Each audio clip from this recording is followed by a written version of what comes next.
Et poursuivons sur le même thème, puisque le sucre contenu dans les liquides est au cœur des recherches de la chaire internationale sur le risque cardio-métabolique de l'Université Laval.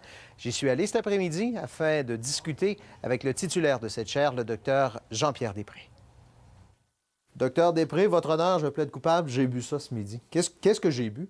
Qu'est-ce que j'ai ingurgité? Bien, une boisson sucrée, vous avez bu un bonbon liquide. Là. Alors, si ça a été votre bonbon liquide de la semaine, c'est pas trop grave. La tragédie, c'est qu'on a beaucoup de Québécois qui vont s'hydrater avec ça de façon chronique. Alors là, c'est des centaines de calories inutiles qui vont venir intoxiquer l'organisme et les rendre plus à risque plus tard pour l'obésité, bien entendu, l'obésité même abdominale, celle qu'on étudie depuis tant de temps, plus dangereuse, pour des complications comme l'hypertension, le diabète, les maladies cardiovasculaires. Alors oui, on doit se préoccuper de ce qu'on mange, mais on doit aussi se préoccuper de ce qu'on boit. Puis en plus, j'ai pas eu de plaisir, si je le compare à un gâteau au chocolat où on va prendre plaisir ou une pointe de tarte au sucre, j'ai pas eu de plaisir tant que ça parce que c'est tout simplement un liquide. J'avais l'impression, moi, que je ne faisais que m'hydrater aujourd'hui. Bien, voilà, si vous avez besoin de vous hydrater, les messages qu'on va envoyer à la population, mais il y a des façons de s'hydrater qui sont beaucoup plus saines. Commencer par de l'eau. Et ça, c'est très important, par exemple, auprès de nos enfants, de développer ce goût-là pour l'eau. On doit s'hydrater. Même quand on fait du sport, la grande majorité des sports, on n'a pas besoin de boissons énergétiques pour réaliser des sports, à moins que ce soit des sports de très, très longue durée, comme des Ironman ou une balade de vélo de 150 km. Mais pour le petit jogging de 30-45 minutes, on n'a pas besoin de l'eau, tout simplement. Je me trompe ou on ne l'a pas vu venir? On s'est tellement attardé au cours des dernières années à ce qu'on mangeait des diètes faibles en gras, on va baisser le cholestérol. Ce qu'on boit, on s'y est pas vraiment attardé. Bien, justement, je reviens du congrès de cardiologie américain, puis on a fait notre mea culpa, les scientifiques. Il y a eu un discours très technique sur la teneur en gras, protéines, hydrates de carbone et tout. Puis lorsque les Américains ont fait la promotion du low-fat diet, diète faible en gras, bien, les gens se sont mis à manger des choses faibles en gras, mais bourrées de sucre. Et l'industrie a mis aussi sur le marché, par exemple, des yogourts à faible teneur en gras, mais riches en sucre. Ce qui fait qu'on voulait baisser le cholestérol, mais on a exacerbé... On a créé un autre problème. On a créé un autre problème, plus d'obésité, plus de diabète. Alors là, on s'est dit, bien, on a un discours trop technique.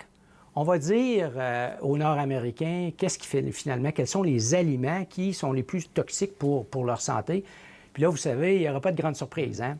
Les chips, les frites, encore une fois, les boissons sucrées, les beignes, les gâteaux, les pâtisseries.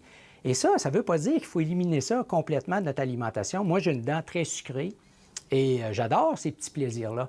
Mais ça ne doit pas devenir le gros morceau de notre alimentation. Et c'est là où le bas blesse. Ça a entré finalement dans notre culture. Et là, quand, encore une fois, cette alimentation-là, très raffinée, très dense en énergie, en mauvais gras puis en sucre, plus, encore une fois, des boissons sucrées qui s'ajoutent à ça, bien, ça fait une qualité de notre alimentation qui s'est beaucoup, beaucoup détériorée. Fait que là, on change notre discours, plus tellement les calories. Mangez, oui, mais mangez mieux et buvez mieux. Dernier point, le jus d'orange, le jus de pomme, pas des boissons, mais des jus, ça contient du sucre, ça? Oui. Vous me dites oui là-dessus? Oui, bien tout à fait, mais là, c'est le sucre naturel. Alors, il y a deux choses là-dedans. Alors, les parents à la maison, là, c'est clair que de faire consommer 1 litre de jus de fruits à vos enfants par jour, pensant que c'est bon, finalement, c'est comme manger des fruits, bien, c'est pas la même chose. Alors, si vous mangez une pomme, si vous mangez une orange, parce que vous consommez aussi des fibres, bien, ce sucre-là va être naturel, va être absorbé beaucoup plus lentement. Alors que si vous prenez, par exemple, si vos enfants vont s'hydrater avec des jus de fruits, bien là, c'est une quantité très, très importante de sucre.